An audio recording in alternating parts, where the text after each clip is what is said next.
¿Cómo están, amigos y amigas de Smart Cherry? Bienvenidos y bienvenidas a un nuevo Smart Cherry Interview en un momento fase de receso invernal, donde gran parte de las labores están enfocadas en preparar al huerto para la siguiente temporada. En ese escenario, la nutrición mineral cumple un rol estratégico. Para profundizar en estos temas, nos conectamos con el ingeniero agrónomo José Ignacio Covarrubias, quien también es especialista en nutrición mineral de frutales. José Ignacio, ¿cómo estás? Muy bien, Beatriz. Todo bien por acá. Esperando, digamos, que parta la temporada con incertidumbres, pero también con muchas ganas, ¿no es cierto?, de poder enfrentar los desafíos que vienen de la mejor manera posible. Así es, y para entrar de lleno en materia, José Ignacio, queremos partir consultándote qué tan importante es el estado nutricional con que el huerto entra a la primavera. Mira, súper atingente la pregunta. El estatus o estado nutricional que el huerto tiene actualmente, en este momento, recordemos que las plantas están en dormancia. Sin embargo, al interior de sus tejidos, principalmente en raíces, en estructuras permanentes, troncos, ramas madre e incluso dardos, ¿ya?, los árboles tienen ya una cantidad de energía importante y que va a ser muy condicionante, ¿ya?, en el éxito productivo de la temporada que viene. Y ahí me gustaría hacer algunos matices. Por ejemplo, el nitrógeno.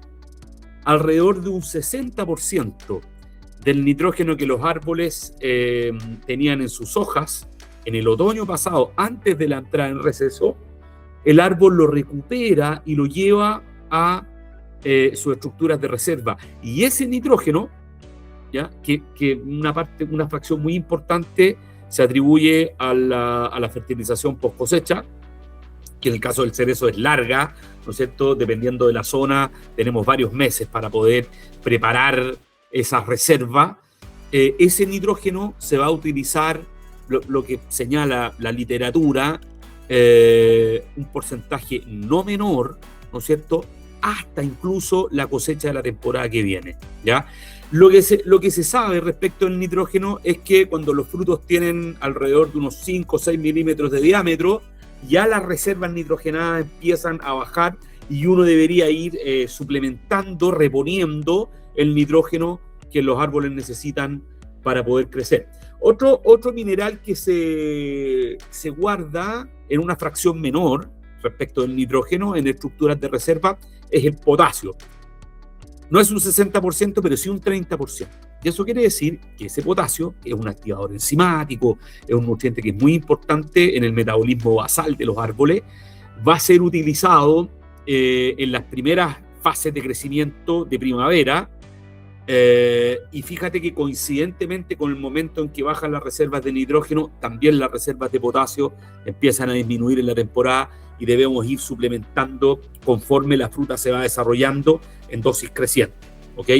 Esto porque alrededor de un 60-70% del potasio que un árbol absorbe desde el suelo lo localizan los frutos. Por lo tanto, el foco de la fertilización potásica siempre debe estar en el momento en que el árbol está llevando adelante la producción de fruta.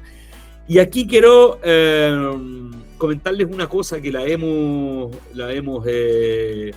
ha sido, ¿no es cierto?, discutida en distintos foros, etcétera. Y yo tengo algunos resultados súper interesantes, son una especie de primicia, ¿cierto?, que vamos a develar aquí en Smart Cherry Interview. Nuestra plataforma, qué maravilla. Sobre lo siguiente, fíjense que en un estudio que hicimos en la Agrícola San Manuel, de don Cristian Allende, que gentilmente nos compartió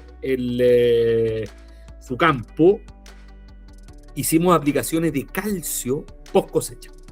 Probamos 3 fechas de aplicación de calcio post cosecha, con el objetivo de guardar calcio en reservas, principalmente en dardo y en ramilla, y que ese calcio pueda ser utilizado por la fruta, sobre todo en los primeros estadios de crecimiento de ella, me refiero a floración, cuaja, etc. Probamos aplicaciones de calcio post cosecha tempranas dentro de la post cosecha, me refiero a diciembre-enero, cuando el dardo está verde y transpirante. Enero-febrero fue el segundo tratamiento y post cosecha con aplicaciones de calcio al suelo, todo esto al suelo, más tardía, me refiero a febrero-marzo, ¿ya? Y tuvimos resultados bien interesantes, que se los comento. Aplicaciones de calcio, me refiero alrededor de unas 20, 30, ahí hay que ver, hay que analizar el suelo, etcétera. Unidades de calcio elemental en la post cosecha temprana, o sea, cuando el dardo está verde y transpirante, no solamente incrementó la concentración de calcio en ramillas y en dardos, sino que también tuvimos un incremento en la concentración de calcio en la fruta de la temporada siguiente, la que viene ahora, que esto fue el año pasado, por supuesto, y se asoció también a firmeza. Por lo tanto, y con esto yo siempre me extiendo un poco en las preguntas, es normal en mí, pero esa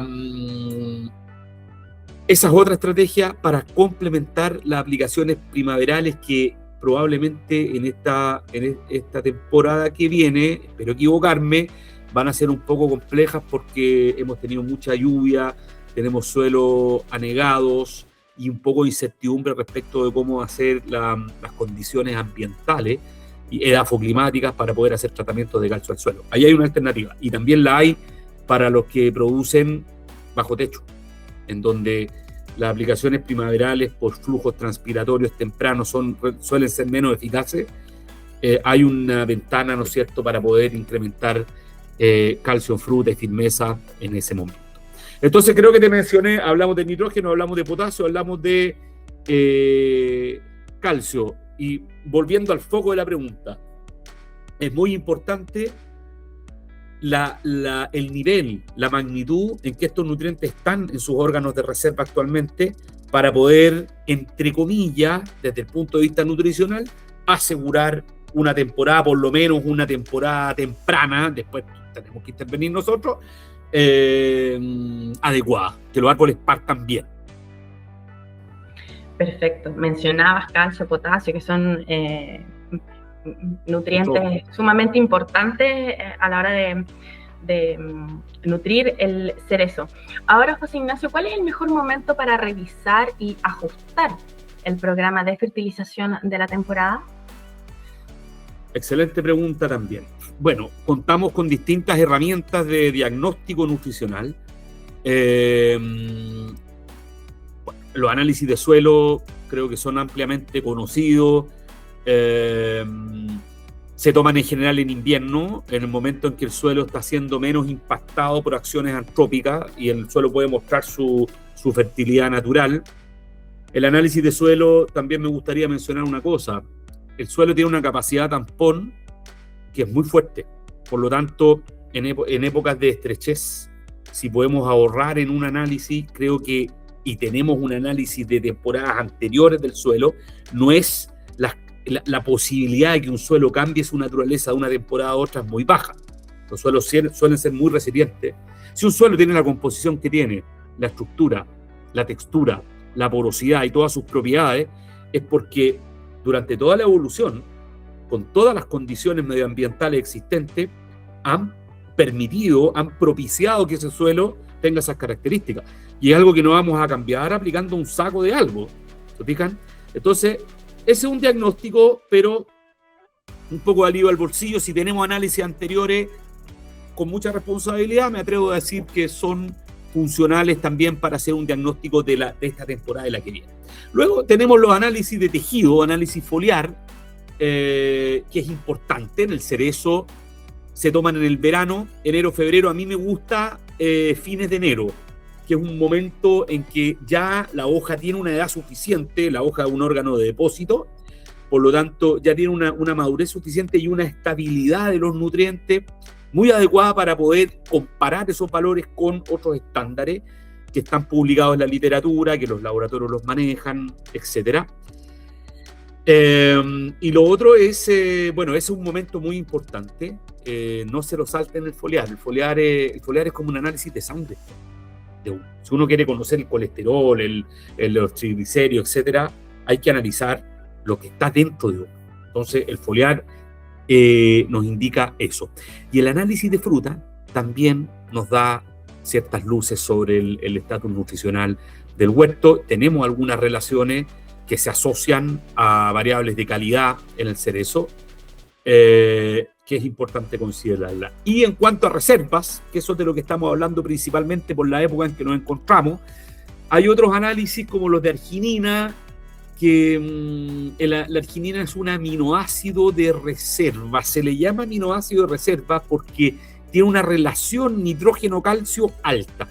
Tiene, si no mal no recuerdo, 5 átomos de nitrógeno por 2 de carbono. Por lo tanto, se le considera un aminoácido de reserva. Desde el punto, debo digamos, transparentar este conocimiento desde una posición académica.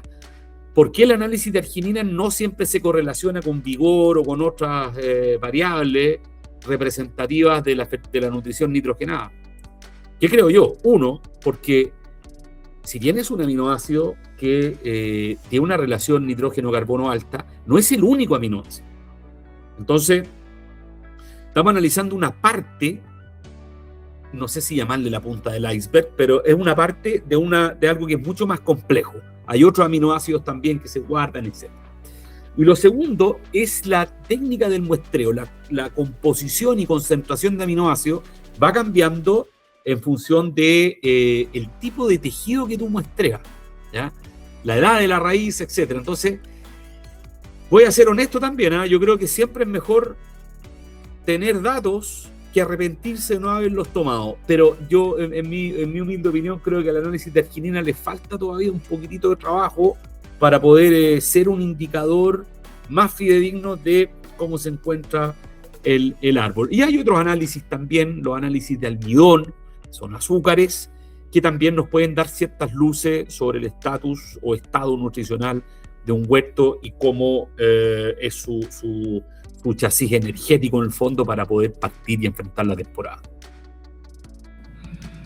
Perfecto. Ahora, pensando en las labores que el productor debe hacer, ¿cómo puede justamente el productor mejorar la eficiencia del uso de fertilizantes y reducir costos sin comprometer el potencial productivo de su huerto?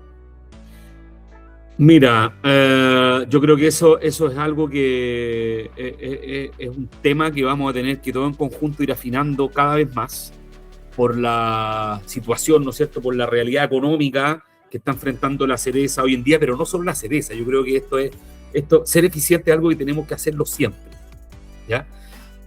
Y en fertilización puedo dar algunas directrices. Lo primero, esto es tema de otro capítulo, pero para ser bien concreto, un huerto frutal es un sistema en donde entran cosas y salen cosas.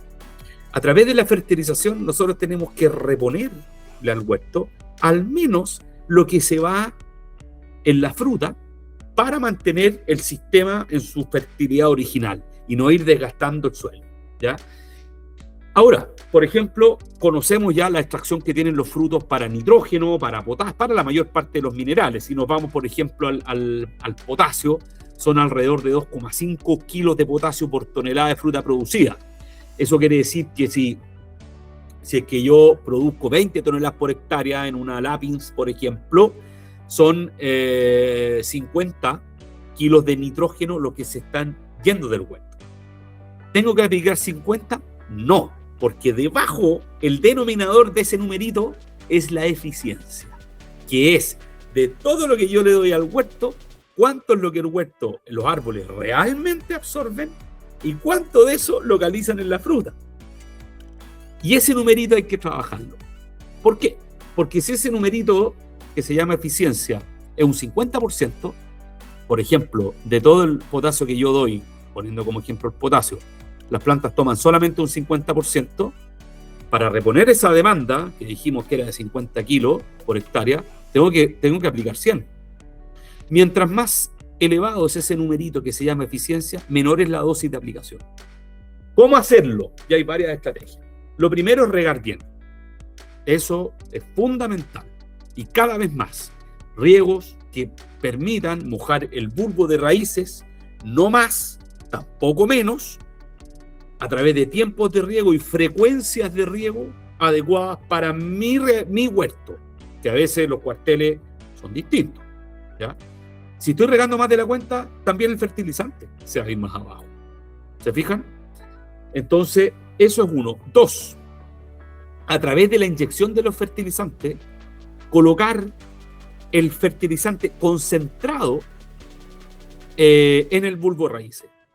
¿Ya? Ahí depende de las texturas de los suelos. En mi opinión, en general, la inyección del fertilizante se debe realizar en el último tercio del riego, con el objetivo de que el fertilizante quede puesto en el bulbo de raíces. ¿Y por qué digo que concentrado? Porque los nutrientes entran por un concepto que se llama gradiente de potencial químico o gradiente de concentración.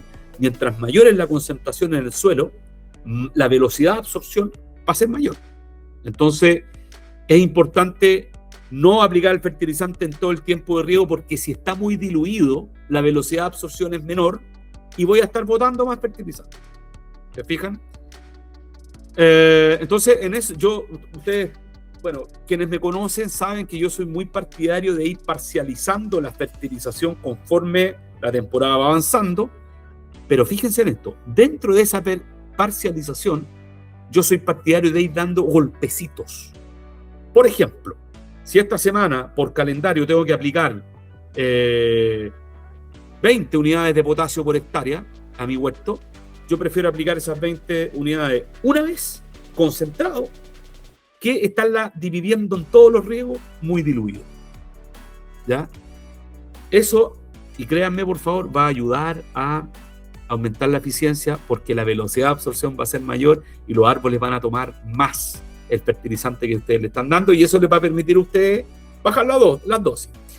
Y lo tercero es, bueno, antes de ir a lo tercero, estudios nuestros en suelo franco, porque esto es muy variable en función del suelo, el volumen de raíz, etcétera. Son aplicaciones para el caso del potasio, entre 20 y 25 unidades de potasio por riego. No más que eso, porque la planta tiene una capacidad limitada de absorción, tampoco mucho menos por lo que estoy explicando. Y para el caso del nitrógeno es alrededor de 15 unidades. Con eso es la menor concentración con la que se maximiza la absorción. Y el último punto es la fuente del fertilizante. ¿Ya? Desde temas de carga, amonios son más estables en el suelo respecto de nitrato. También el amonio es tóxico, por lo tanto se pueden intercalar las aplicaciones. Hay formulaciones que vienen en pasta, que aseguran una mayor eficiencia.